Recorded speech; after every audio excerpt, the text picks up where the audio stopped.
Welcome to another episode of the Cool Tools Show and Tell. Our special guest this week is Mia Coots. Hey Mia, would you like to introduce yourself to our audience?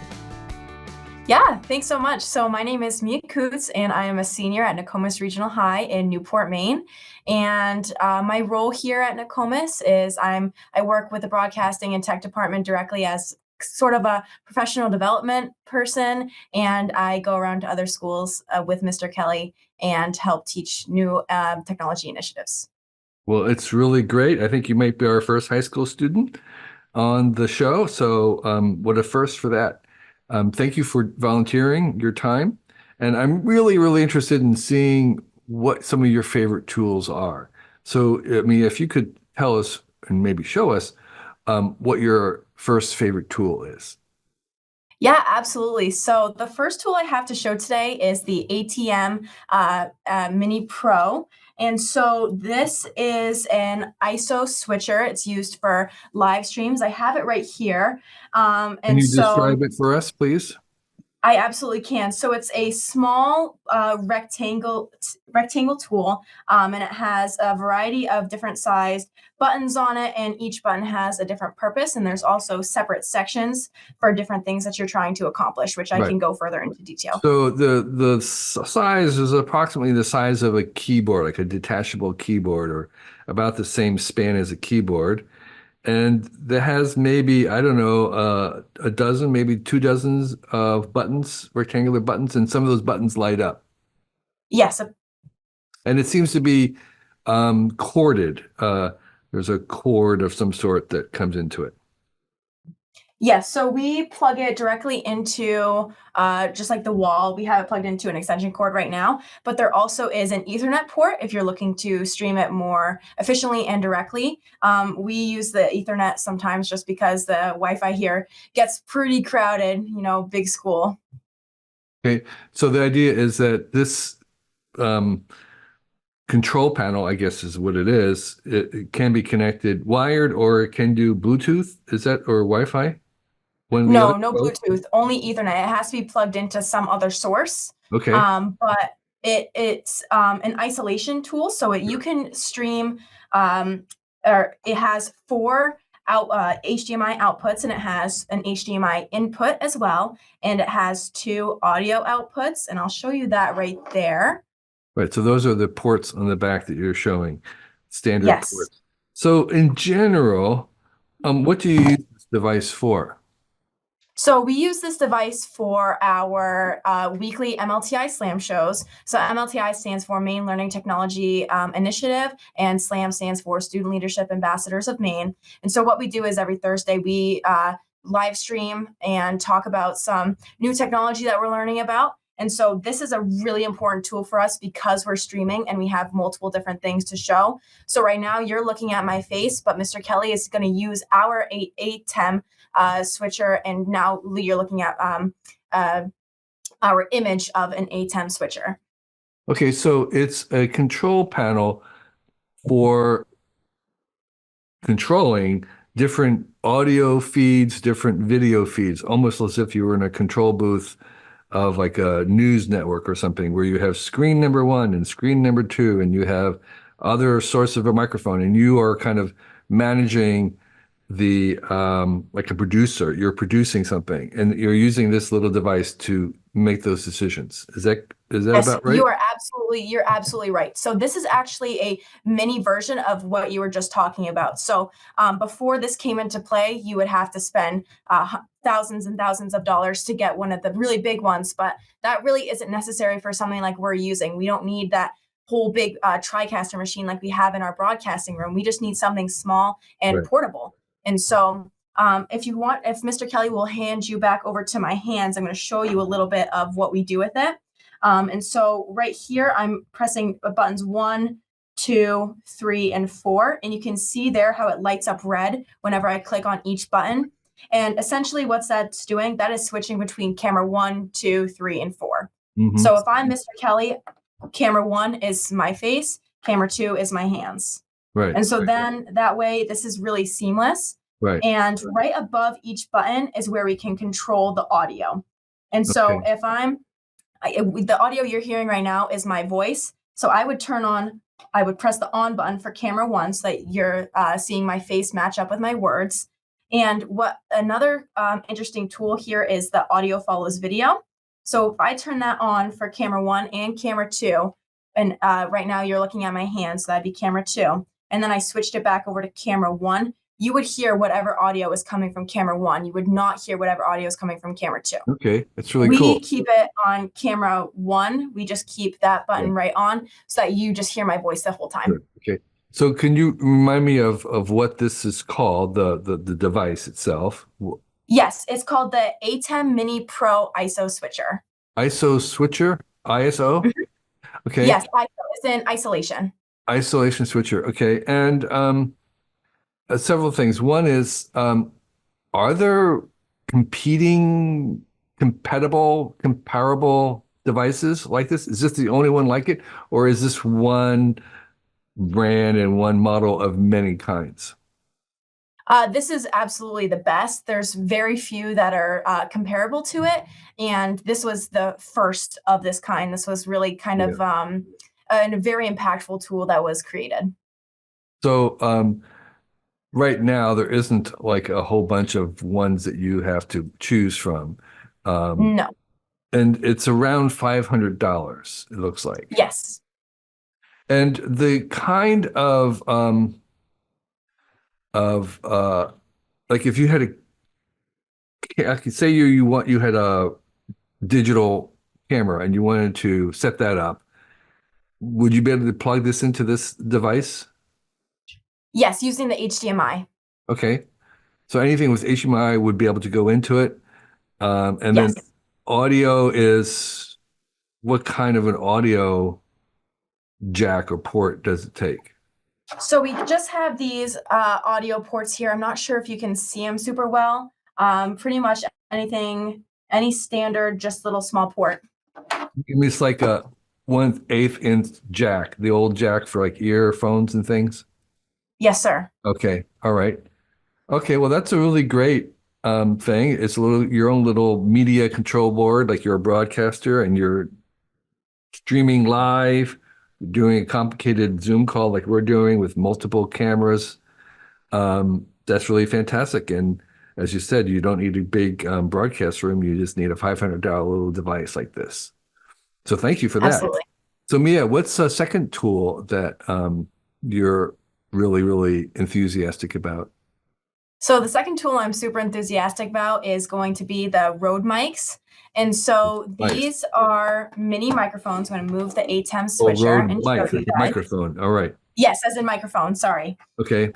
Sometimes you just get so desensitized to what you're working with, and you call it by the casual name. Well, no, Mr. Kelly's like, go get the Rode mics, and I hustle down to go get them. I heard Rode mice. So okay. Oh.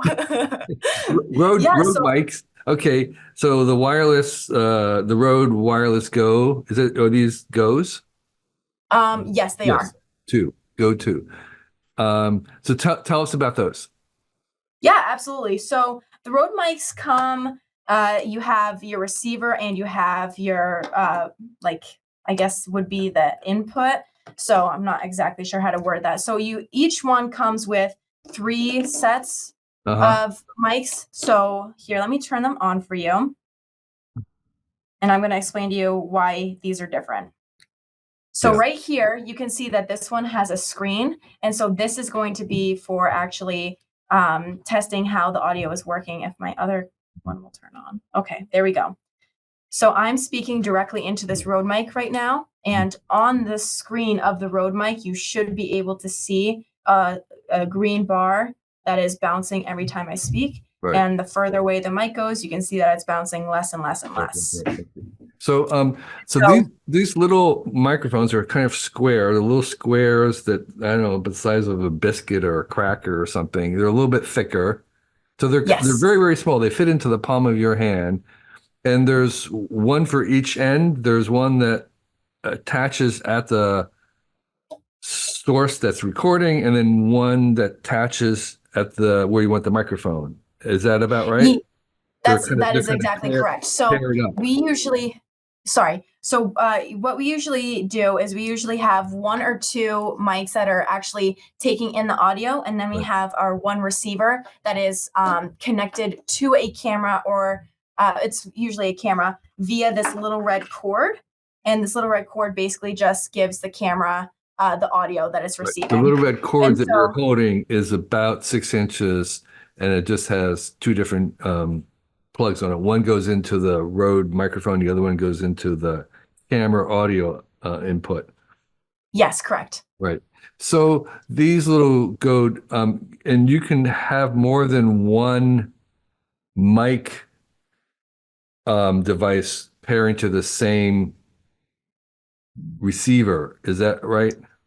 Yes, that's correct. So right now I have 2 audio I'm sorry, I'm not exactly the word, not exactly sure what word to use, but these ones right here are the ones that are actually attached to your mic or your person, Yeah. whatever is capturing the audio. Right. And so if you're doing like an interview and you have multiple different angles, that's what we would really use this Right. for. You Right. would have one attached to the person and one attached maybe to a separate spot. Right. And so our main purpose for this in our school setting and our broadcasting setting is, again, when we travel to other schools and we do our slam shows, our slam showcases, we do interviews and we see how the students are liking what we're doing. And so I have right here a Rode mic handle, and this is attached.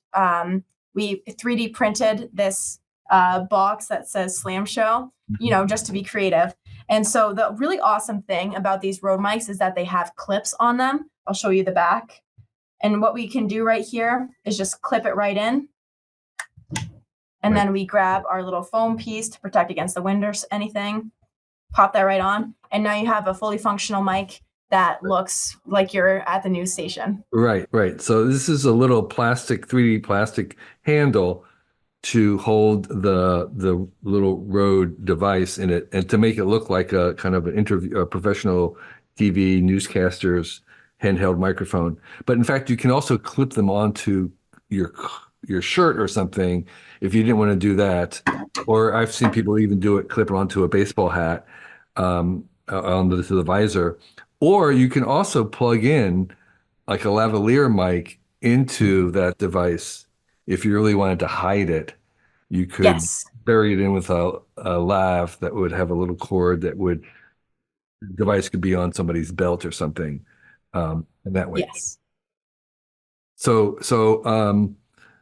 the other good thing about these is that they can range almost to 100 feet away.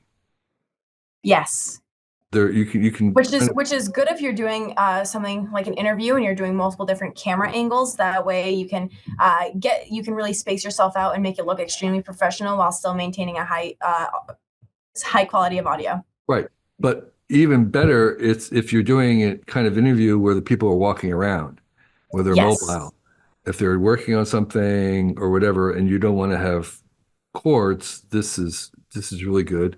And finally, I've seen people use this very same device on their iPhone. If they're recording on their iPhone and they want to, again, have the microphone of someone far away, they can use these devices to pair the iPhone in the same way, where you're getting audio from a distance right onto your recording of the video on the iPhone. Yes. And so they run, I guess, about $100. I'm not They're a sure. little they're a little less than $300. $300 for a pair or for each one? For a pair. And that does not include the box that I showed you. The Right. box is its own separate entity, but it's definitely worth the investment to keep your Rode mic safe. And it's its own battery. So Uh-huh. you just plug your Rode mics right into this box and it keeps it charged for you. And the box is describe that for those. Yeah, so it's just a small black box, about the size of a small iPhone, just really thick. And when you open it up inside, it has 3 charging ports.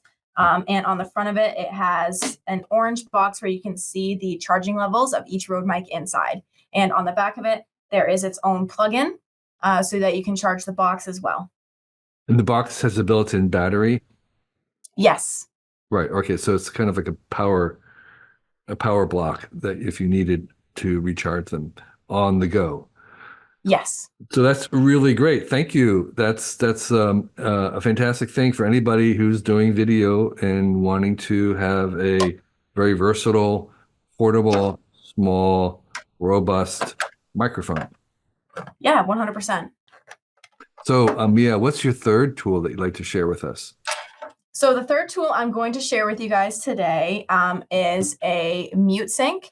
And so this tool right here is a small little box. Can you see it? There we go. Now we Yes. can see it. Right. So, yeah, go ahead. Keep describing.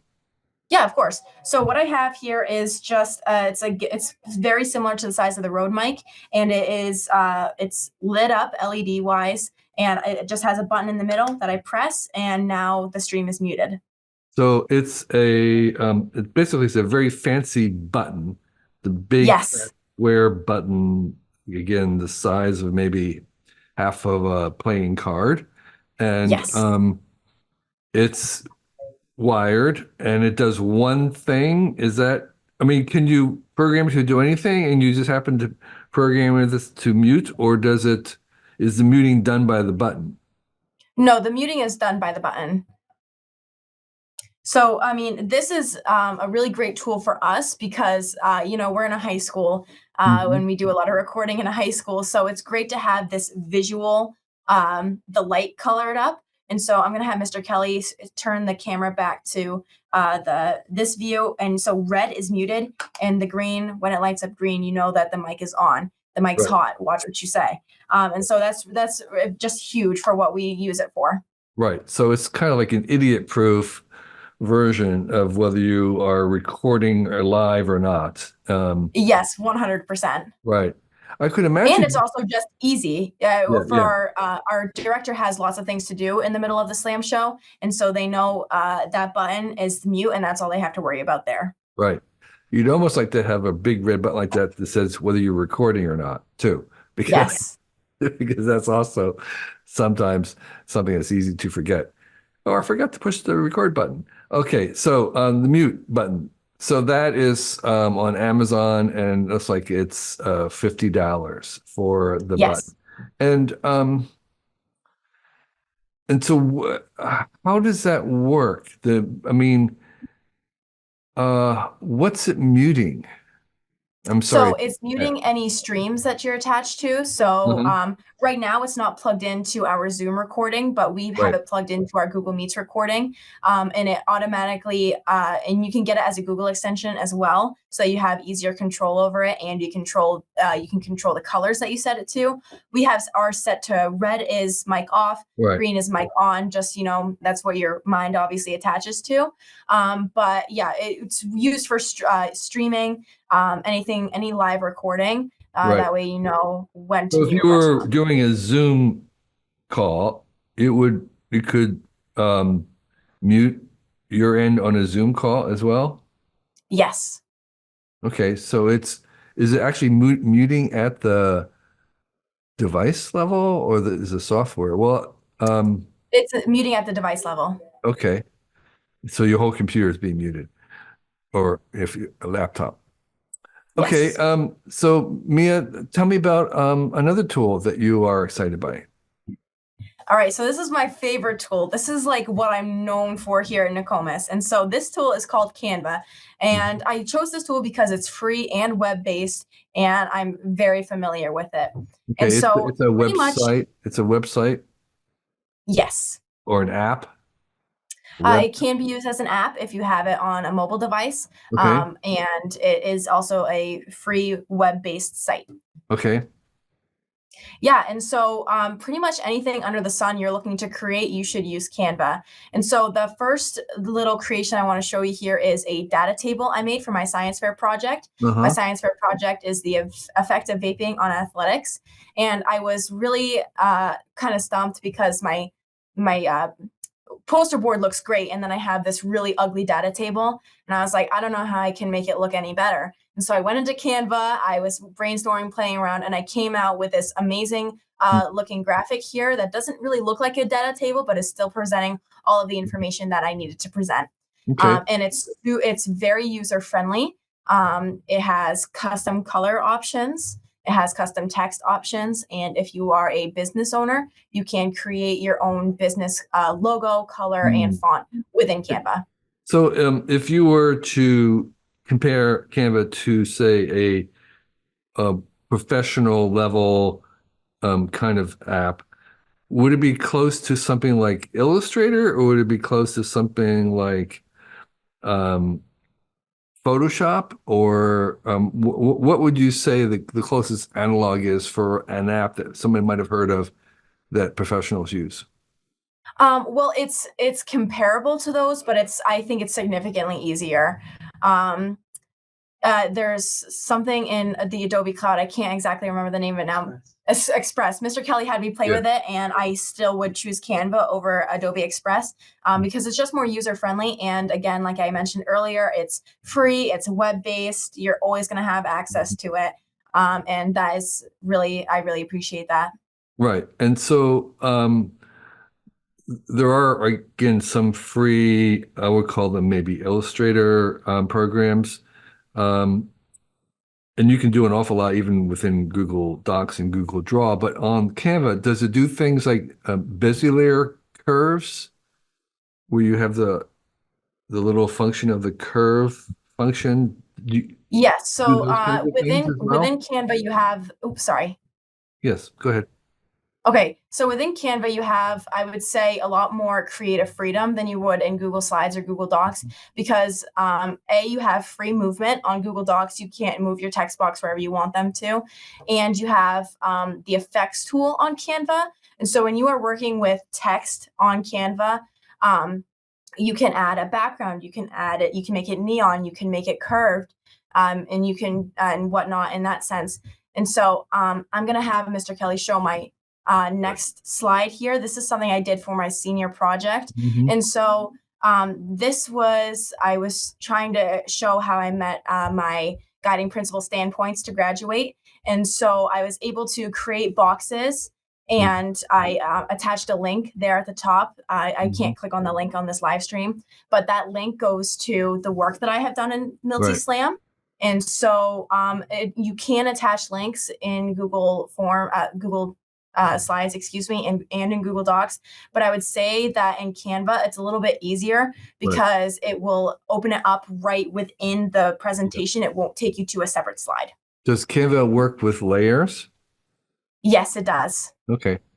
So yeah, so it sounds like it's very similar to your Adobe Illustrator kind of in terms of its functionality in kind of at least Yes. at the minimum level. So you can do layers, you can do edge detection, tracing, maybe these curves. It's sort of more vector oriented rather than bit based. So that's really good, and it's free, as you said. Um, do and it's web based, so you don't have to Yes. download another app onto your computer. It's just a website that you go to. Yes, correct. Well, Something that I think is super also interesting about Canva is that you can custom the size to whatever you're looking to do. And so the slide that Mr. Kelly just had up is sized exactly to be made for a social media post. I mhm. created this for one of my friends who just committed to play college softball. And so I worked with layers here, I worked with grading, I worked with transparency, Uh-huh. obviously text, images, background remover, and so I would say that, excuse me, sorry. I definitely prefer Canva as opposed to other options because it's so user friendly when it comes to changing the size. Google Slides is not very user friendly when you're going to custom make the size. Mm. Like when I say size, I mean like 1050 pixels by 1080 pixels Mhm. or I see. 24 inches by 18 inches. Right, When right, you right. create a Google Slide, you're pretty much making it whatever size, Yeah. whatever how many pixels that Google Slide is.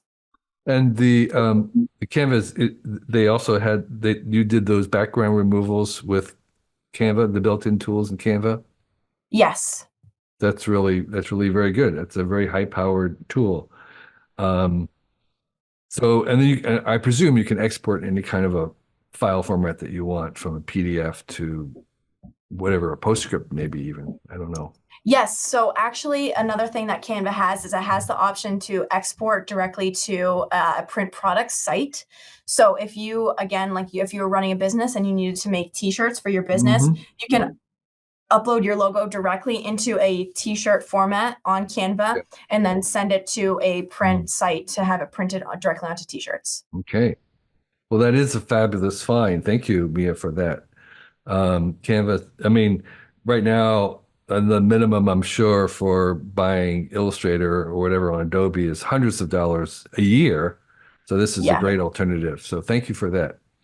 So Mia, tell me whether you have anything else that you want to share with our audience, what you're working on or something that you're really enthusiastic about these days.